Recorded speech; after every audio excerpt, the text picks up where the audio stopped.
Part 4. There were, and that they were in distress was evident. The layers on the floor were weaving and shifting constantly as the bottom creatures struggled feebly to rise to the top of the mass and be relieved of the weight of their brothers. Also they were famished. One of the blood-red gigantic worms floated near the cave entrance. Like lightning the nearest Quabos darted after it. In a moment the prey was torn to bits by the ravenous monsters. The other side of the story was immediately portrayed to us. With the emerging of the reckless Quabos, a sea serpent appeared from above and snapped up 3 of their number. Evidently the huge serpent considered them succulent tidbits, and made it its business to wait near the cave and avail itself of just such rash chance-taking as this. While we watched the nightmare scene, a Quabo disengaged itself from the parent mass and floated upward into the clear, giving us a chance to see more distinctly what the creatures looked like. There was a black, shiny head as large as a sugar barrel. In this were eyes the size of dinner plates, and gleaming with a cold, hellish intelligence. 4 long, twining tentacles were attached directly to the head. Dotted along these were rudimentary sucker discs, that had evidently become atrophied by the soft living of thousands of the creature's ancestors. As though emerging from the pool into which we were gazing, the monster darted viciously at us. At once it disappeared. The fish servant through whose eyes we were seeing all this had evidently retreated from the approach. Although protected by its spines, it could not have been in actual danger. "How dost thou know of the tunneling?" I asked Aga. "Thy fishmen cannot be present there, in the rear of the tunnel, to report." "My artisans have knowledge of each forward move," she answered. "I will show thee." We walked back to the palace and descended to a smooth-lined vault. There we saw a great stone shaft, sunk down into the rock of the floor.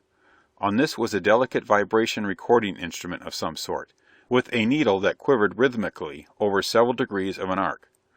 "This tells of each move of the Quabos," said Aga. "It also tells us where they will break through the city wall. How near to us are they, Kilor?" she asked an attendant who was studying the dial, and who had bowed respectfully to Aga and myself as we approached.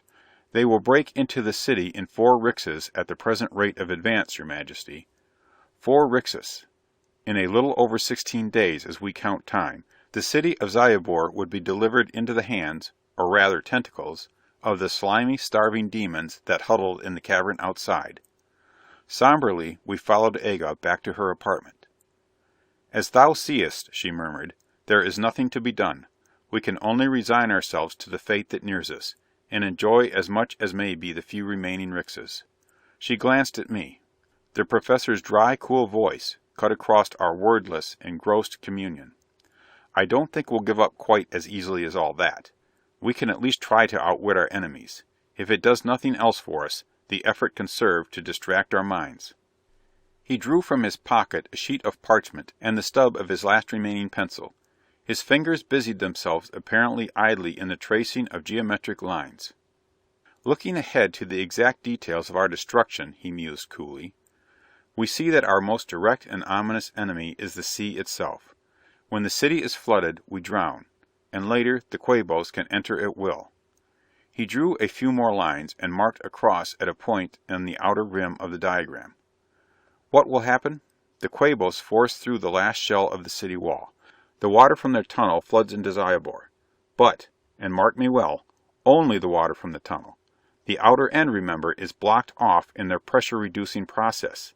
The vast body of the sea itself cannot immediately be let in here because the Quabos must take as long a time to reaccustom themselves to its pressure as they did to work out of it." He spread the parchment sheet before us. "Is this a roughly accurate plan of the city?" he asked Aga. She inclined her lovely head. "And this," indicating the cross, "is the spot where the Quabos will break in?" Again she nodded, shuddering. "Then tell me what you think of this," said the professor. And he proceeded to sketch out a plan so simple and yet so seemingly efficient that the rest of us gazed at him with wordless admiration. my friend," whispered Aga at last. "Thou hast saved us. Thou art the guardian hero of Zyobor." "Not too fast, your Highness," interrupted the professor with his frosty smile. "I shall be much surprised if this little scheme actually saves the city. We may find the rocks so thick there that our task is hopeless. though I imagine the Quabos picked a thin section for help in their own plans. A vague look came into his eyes. I must certainly get my hands on one of these monsters. Superhumanly intelligent fish. Marvelous. Akin to the octopus, perhaps.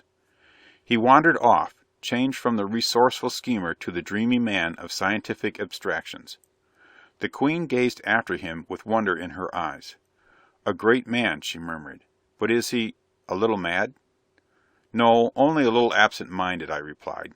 Then, "Come on, Stanley. We'll round up every able-bodied citizen in Zyobor and get to work. I suppose they have some kind of rock drilling machinery here." They had, and they strangely resembled our own rock drills. Revolving metal shafts, driven by gas turbines, tipped with fragments of the same crystal that glittered so profusely in the palace walls. Another proof that practically every basic, badly needed tool that had been invented again and again, in all lands and times, as the necessity for it arose. With hundreds of the powerful men of Zyobor working as closely together as they could without cramping each other's movements, and with the whole city resounding to the roar of the machinery, we labored at the defense that might possibly check the advance of the hideous Quabos. And with every breath we drew, waking or sleeping, we realized that the cold-blooded, inhuman invaders had crept a fraction of an inch closer in their tunneling. The Quabos against Zyobites. Fish against man. Two diametrically opposed species of life in a struggle to the death. Which of us would survive? The hour of the struggle approached. Every soul in Zyobor moved in a daze, with strained face and fear-haunted eyes. Their proficiency in mental telepathy was a curse to them now. Every one carried constantly, transmitted from the brains of the servant fish outposts, a thought picture of that outer cavern in the murky depths of which writhed the thousands of crowding Quabos. Each mind in Zyobor was in continual torment. Spared that trouble, at least, Stanley and the Professor and I walked down to the fortification we had so hastily contrived. It was finished, and none too soon. The vibration indicator in the palace vault told us that only 2 feet of rock separated us from the burrowing monsters. The Professor's scheme had been to cut a long slot down through the rock floor of the city to the roof of the vast, mysterious body of water below. This slot was placed directly in front of the spot in the city wall where the Quabos were about to emerge. As they forced through the last shell of rock, the deluge of water, instead of drowning the city, was supposed to drain down the oblong vent. Any Quabos that were too near the tunnel entrance would be swept down too. In silence we approached the edge of the great trough and stared down. There was a stratum of black granite, fortunately only about 30 feet thick at this point, and then the depths. A low roar reached our ears from far, far beneath us. A steady blast of ice-cold air fanned up against us. The Professor threw down a large fragment of rock. Seconds elapsed, and we heard no splash. The unseen surface was too far below for the noise of the rock's fall to carry on up to us. "The mystery of this ball of earth on which we live," murmured the Professor.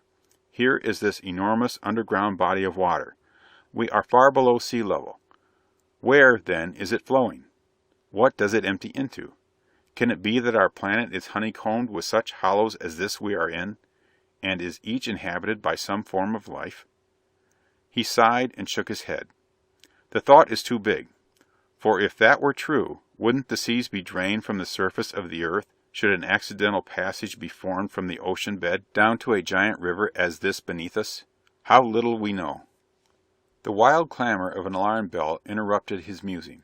From all the city houses poured masses of people, to form in solid lines behind the large well. In addition to men, there were many women in those lines, tall and strong, ready to stand by their mates as long as life was left them. There were children, too, scarcely in their teens, prepared to fight for the existence of the race. Every able-bodied Zyobite was mustered against the cold-blooded things that pressed so near. The arms of these desperate fighters were pitiful compared to our own war weapons. With no need in the city for fighting engines, none had ever been developed. Now the best that could be had was a sort of axe, used for dissecting the mound fish, and various knives fashioned for peaceful purposes. Again the bell clamored forth a warning, this time twice repeated. Every hand grasped its weapon. Every eye went hopefully to the hole in the floor on which our immediate fate depended, then valiantly to the section of wall above it. This quavered perceptibly. A heavy, pointed instrument broke through, was withdrawn, and a hissing stream of water spurted out. The Quabos were about to break in upon us. With a clash that made the solid rock tremble, a section of the wall collapsed. It was the top half of the end of the Quabos' tunnel. They had so wrought that the lower half stayed in place, a thing we did not have time to recognize as significant until later. A solid wall of water in which wreathed dozens of tentacled monsters was upon us, and we had time for nothing but action. The ditch had of necessity been placed directly under the Quabos' entrance. The first rush of water carried half over it. With it were borne scores of the cold-blooded invaders. In an instant we were standing knee-deep in a torrent that tore at our footing, while we hacked frantically with knives and axes at the slimy tentacles that reached up to drag us under. A soft, horrible mass swept against my legs. I was overthrown. A tentacle slithered round my neck and constricted viciously like a length of rotten cable. I sawed at it with the long, notched blade I carried. Choking for air, I felt the pressure relax and scrambled to my knees. Two more tentacles went around me, one winding about my legs and the other crushing my waist. Two huge eyes glared fiendishly at me. I plunged the knife again and again into the barrel-shaped head. It did not bleed. A few drops of thin, yellowish liquid oozed from the wounds, but aside from this, my slashing seemed to make no impression. In a frenzy, I defended myself against the nightmare head that was winding surely toward me.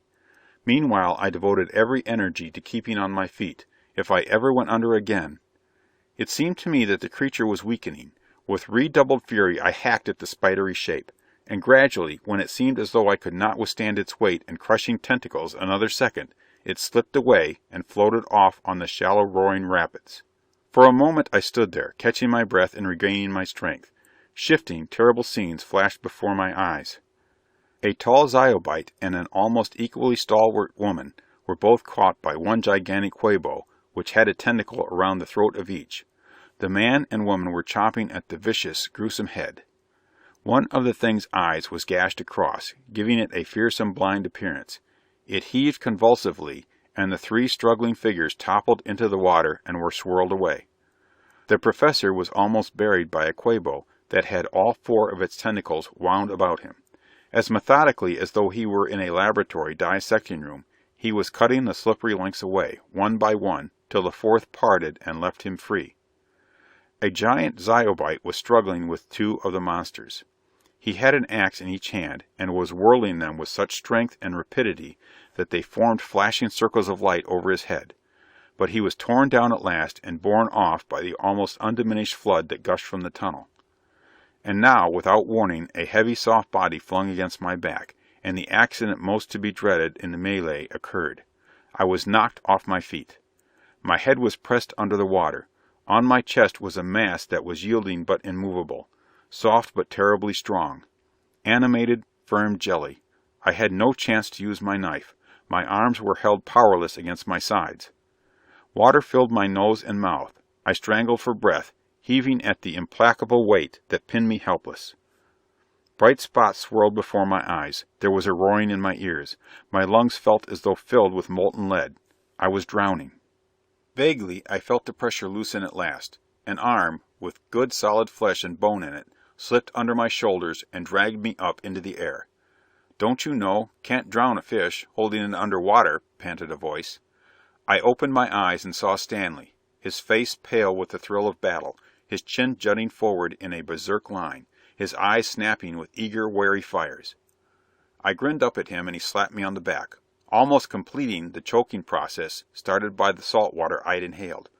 "That's better. Now, at it again." I don't remember the rest of the tumult.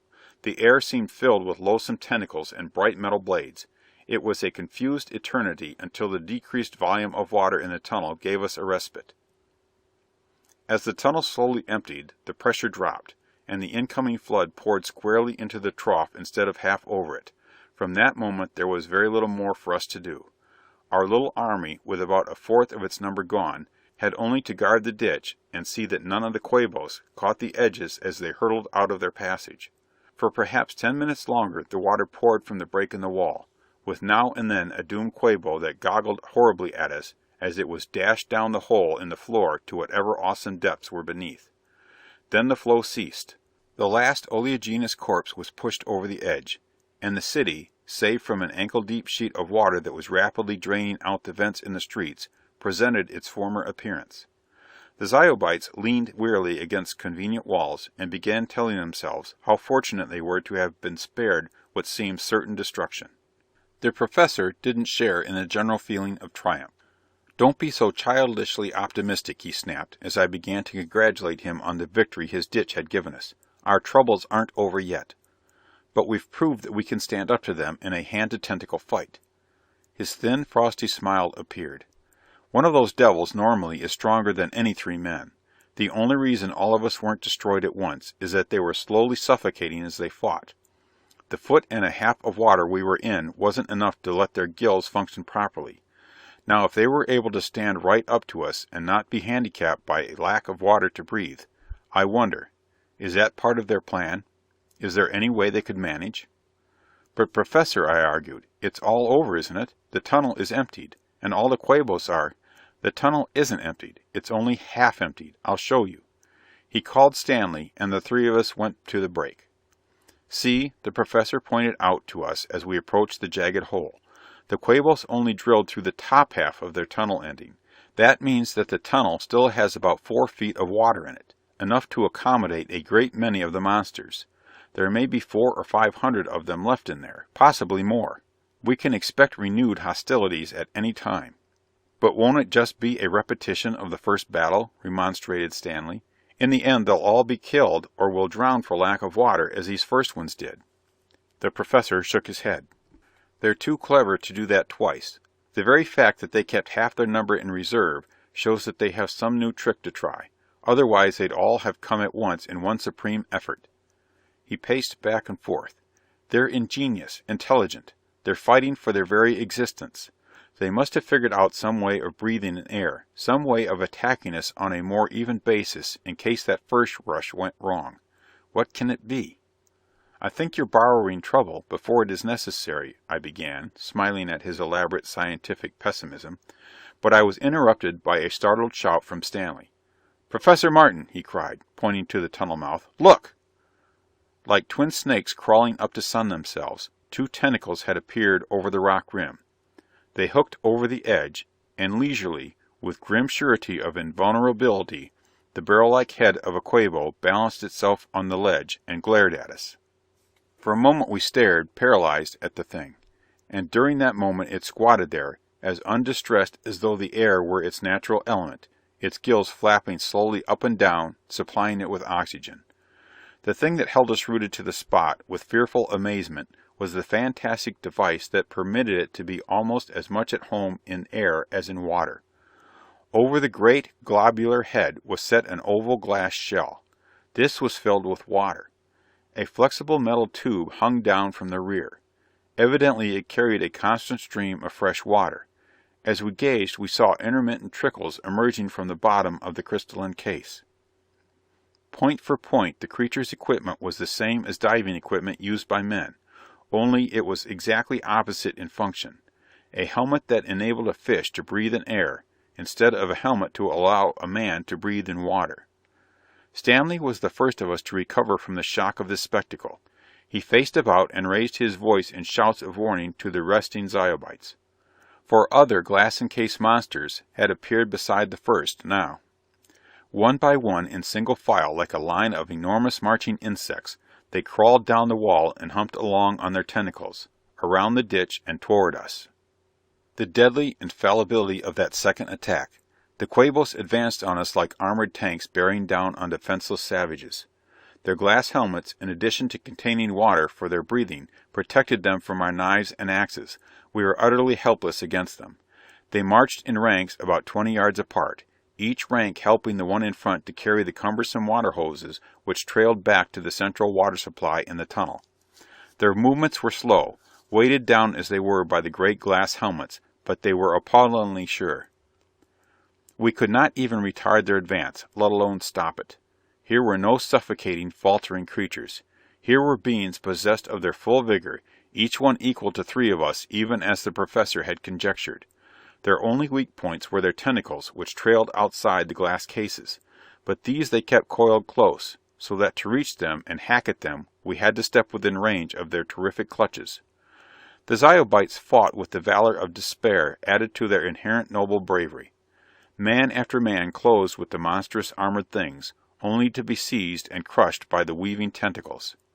Occasionally a terrific blow with an axe would crack one of the glass helmets. Then the denuded Quabo would flounder convulsively in the air till it drowned. But there were all too few of these individual victories. The main body of the Quabos, rank upon rank, dragging their water hose behind them, came on with the steadiness of a machine. Part 5. Slowly we were driven back down the broad street and toward the palace. As we retreated, old people and children came from the houses and went with us, leaving their dwellings to the mercy of the monsters. A block from the palace we bunched together and, by sheer mass and ferocity, actually stopped the machine-like advance for a few moments. Miscellaneous weapons had been brought from the houses, sledges, stone benches, anything that might break the Quabos' helmets, and handed to us in silence by the non-combatants. Somebody tugged at my sleeve. Looking down, I saw a little girl. She had dragged a heavy metal bar out of the fray, and was trying to get some fighter's attention to give it to him. I seized the formidable weapon, and jumped to the nearest Quabo, a 10-foot giant, whose eyes were glinting gigantically at me through the distorting curve of the glass. Disregarding the clutching tentacles entirely, I swung the bar against the helmet. It cracked. I swung again, and it fell in fragments, spilling the gallons of water it had contained. The tentacles wound vengefully around me, but in a few seconds they relaxed as the thing gasped out its life in the air. I turned to repeat the process in another if I could, and found myself facing the Queen. Her head was held bravely high, though the violet of her eyes had gone almost black with fear and repulsion of the horrible things we fought. "Aga!" I cried. "Why art thou here? Go back to the palace at once!" "I came to fight beside thee," she answered composedly, though her delicate lips quivered. "All is lost, it seems. So shall I die beside thee." I started to reply, to urge her again to seek the safety of the palace, but by now the deadly advance of the tentacled demons had begun once more. Fighting vainly, the population of Zybor was swept into the palace grounds, then into the building itself. Men, women, and children huddled shoulder to shoulder in the cramping quarters. An ironic picture came to me of the crowding masses of Quabos stuffed into the protection of the outer cave, waiting the outcome of the fight being waged by their warriors. Here we were in a similar circumstance, waiting for the battle to be decided, though there was little doubt in the minds of any of us as to what the outcome would be.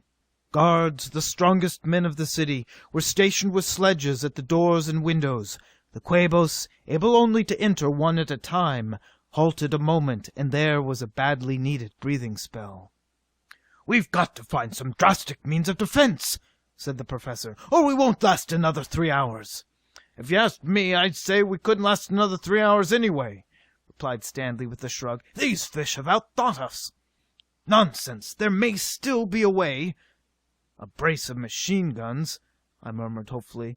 "You might as well wish for a dozen light cannon," snapped the professor. "Please, try to concentrate, and see if any effective weapon suggests itself to you. Something more available at the moment than machine guns." In silence, the three of us racked our brains for a means of defense. Aga, leaving for a time the task of soothing her more hysterical subjects, came quietly over to us and sat on the bench beside me. Frankly, I could think of nothing. To my mind, we were surely doomed. What arms could possibly be contrived at such short notice? What weapon could be called forth to be effective against the thick glass helmets? But as I glanced at Stanley, I saw his face set in a new expression as his thoughts took a turn that suggested possible salvation. "Glass," he muttered. "Glass, what destroys it? Sharp blows, certain acids, variation in temperature, heat, and cold. That's it! That's it!" He turned excitedly to the Queen. "I think we have it! At least it's worth trying, if there's any tubing around." He stopped as he realized he was talking in English, and resumed stiltedly in Aga's own language. "Hast thou, in the palace, any lengths of pipe like to that which the Quabos drag behind them?" No, Aga began, her eyes round and wondering. Then she interrupted herself. Ah, yes, there is. In a vault near that of Kildor's there is a great spool of it. He had fashioned it to carry air for one of his experiments. Come along, said Stanley. I'll explain what I have in mind when we dig up this coil of hose. A score of Ziobe workmen were gathered at once. The length of hose, made of some linen-like fabric of tough, shredded seaweed and covered with a flexible metal sheath, was cut into 3 pieces, each about 50 yards long. These were connected to 3 of the largest gas vents of the palace. Stanley, the professor, and I each took an end, and we prepared to fight with fire the creatures of water. It ought to work, Stanley repeated several times, as though trying to reassure himself as well as us. It's simple enough. The water in those helmets is ice cold.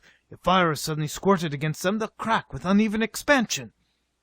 Unless, retorted the professor, their glass has some special heat and cold resisting quality. Stanley shrugged. It may well have some such properties. How such creatures can make glass at all is beyond me. Dragging our hose to the big front entrance of the palace, and warning the crowded people to keep their feet clear of it, we prepared to test out the efficiency of this, our last resource against the enemy. For an instant we paused just inside the doorway, looking out at the ugly, glassed-in things that were massing to attack us again. The ranks of Quabos had closed in now, till they extended down the street for several hundred yards in close formation, a forest of great pulpy heads with huge eyes that glared unblinkingly at the glittering pink building that was their objective. "Light up!" ordered Stanley, setting an example by touching his hose nozzle to the nearest wall jet. A spurt of fire belched from his hose, streaming out for 4 or 5 feet in a solid red cone. The professor and I touched off our torches, and we moved slowly out the door toward the ranks of Quabos. "Don't try to save yourselves from the tentacles," advised Stanley. "Walk right up to them, direct the fire against their helmets, and damn the consequences. If they grasp too hard, you can always play the torch on their tentacles, so they think better of it." Quabos' front line humped grimly toward us, unblinking eyes glaring, tentacles writhing warily, little spurts of used water trickling from their helmets. "Keep together," warned Stanley, "so that if any one of us loses his light, he can get it from the hose of one of the other 2. And here they come!" There was no more time for commands. The Quabos in front, supplied with slack in their hoses by those behind, leaped at us with incredible agility. We fell back a step so that none should get at our backs. The last stand was begun. It was not a battle so much as a series of fierce duels. The Quabos realized their new danger instantly, and devoted all their efforts to extinguishing our torches. We parried and thrust with the flaming hoses in an equally desperate effort to prevent it. One of them scuttled toward me like a great crab. A tentacle darted toward my right arm. Another was pressed against the nozzle. There was a sickening smell, and the tentacle was jerked spasmodically away. I caught the hose in my left hand and turned the fiery jet against the water-filled helmet. A shout of savage exultation broke from my lips. Hardly had the flame touched the glass before it cracked. There was a report like a pistol shot, and a miniature Niagara of water splintered glass poured at my feet. The tentacle around my arm tightened, then relaxed. The monster shuddered in a convulsive leap on the ground. I went toward the next one, swinging the flaring hose in a slow arc as I advanced. The creature lunged at me and thrust at the burning jet with all 4 of its feelers. But it had been exposed to the air for a long time now. The ghastly tentacles were dry, withered, and soft. A touch of the fire searched them unmercifully. Nevertheless, with a swift move, it slapped a tentacle squarely down over the hose nozzle. The flame was extinguished as the flame of a candle is pinched out between thumb and forefinger. I retreated. "Catch!" came a voice behind me. The professor swung his 4-foot jet my way. I held my hose to it, and the flame burst out again. A touch at my grisly antagonist's helmet, a sharp crack, the welcome rush of water over the cream-colored grass, and another monster was writhing in the death throes. Keeping close together, The three of us faced the massed Quabos in palace grounds. Again and again the fiery weapon of one or the other of us was dashed out, to be relighted from the nearest hose. Again and again loud detonations heralded the collapse of more of the invaders. But it seemed as though their flaming tentacles were as myriad as the stars they had never seen. It seemed as though their numbers would never appreciably diminish. We thrust and parried till our arms grew numb, and still there appeared to be hundreds of the Quabos left. By order of the Queen, 3 stout Zyobites stepped up to us and relieved us of our exhausting labor. Gladly we handed the hoses to them and went to the palace for much-needed rest. 2 more shifts of fighters took the flaming jets before the monsters began to retreat slowly back toward their tunnel, and here the Professor took command again. "We mustn't let them get away and try some new scheme," he snapped. "Martin, take 50 men and beat them back to the break in the wall. Go around to a side street. They move so slowly that you can easily cut off their retreat." "There isn't any more hose," began Stanley. "There's plenty of it. The Quabos brought it with them." The Professor turned to me again. "Take metal saws with you. Cut sections of the Quabos water hose connected them to the nearest wall jets. Run!" I ran, with 50 of the men of Zyobor close behind me. We dodged out the side of the palace grounds least guarded by the Quabos, ducking between their ranks like infantrymen treading through an opposition of powerful but slow-moving ranks. 4 of our number were caught, but the rest got through unscathed. Down a side street we raced, and along a parallel avenue toward the tunnel. As we went, I prayed that all the Quabos had centered their attention on the palace and left their vulnerable water hoses unguarded. They had. When we stole up the last block toward the break, we found the nearest Quabo was 100 yards down the street, and working further away with every move. At once we set to work on the scores of hoses that quivered over the floor with each move of the distant monsters. A Zyobite, with the muscles of a Hercules, swung his axe mightily down on a hose. The metal was soft enough to be sheared through by the stroke. The cut ends were smashed, so that they could not be crammed down over the tapering jets, but we could use our metal saws for cleaner severances at the other ends. The giant with the axe stepped from hose to hose. Lengths were completed with saws. A man was placed at each jet to hold the connections and positions. Before the Quabos had reached us, we had rigged 6 fire hoses that had cut through 40 or 50 more water lines. The end was certain, and not long in coming. We sprayed the monsters with fire as workmen spray fruit trees with insect poison. Stanley, the Professor, and a Zyobite came up in the rear with their 3 hoses. Caught between the 2 forces, the beaten fish milled in hopeless confusion and indecision. In half an hour they were all reduced to huddles of slimy wet flesh that dotted the pavement from the break back to the palace grounds. The invaders were completely annihilated, and the city of Zyobor was saved. "Now," said the Professor triumphantly, "we have only to knock out the bottom half of the tunnel wall, empty the tunnel, and make sure there are no more Quabos lurking there. After that we can fill it in with solid cement. The Queen can order her fish servants to guard the outer cave and see that no food gets in to the starving monsters there. The war is over, gentlemen. The Quabos are as good as exterminated at this moment, and I can get back to my zoological work." Stanley and I looked at each other. We knew each other's thoughts well enough. He could resume his companionship with the beautiful Mayas, and I had Aga. With the menace of the Quabos banished forever, the city of Zyobor resumed its normal way. The citizens lowered their dead into the great well we had cut, with appropriate rites performed by the Queen. The daily tasks and pleasures were picked up where they had been dropped.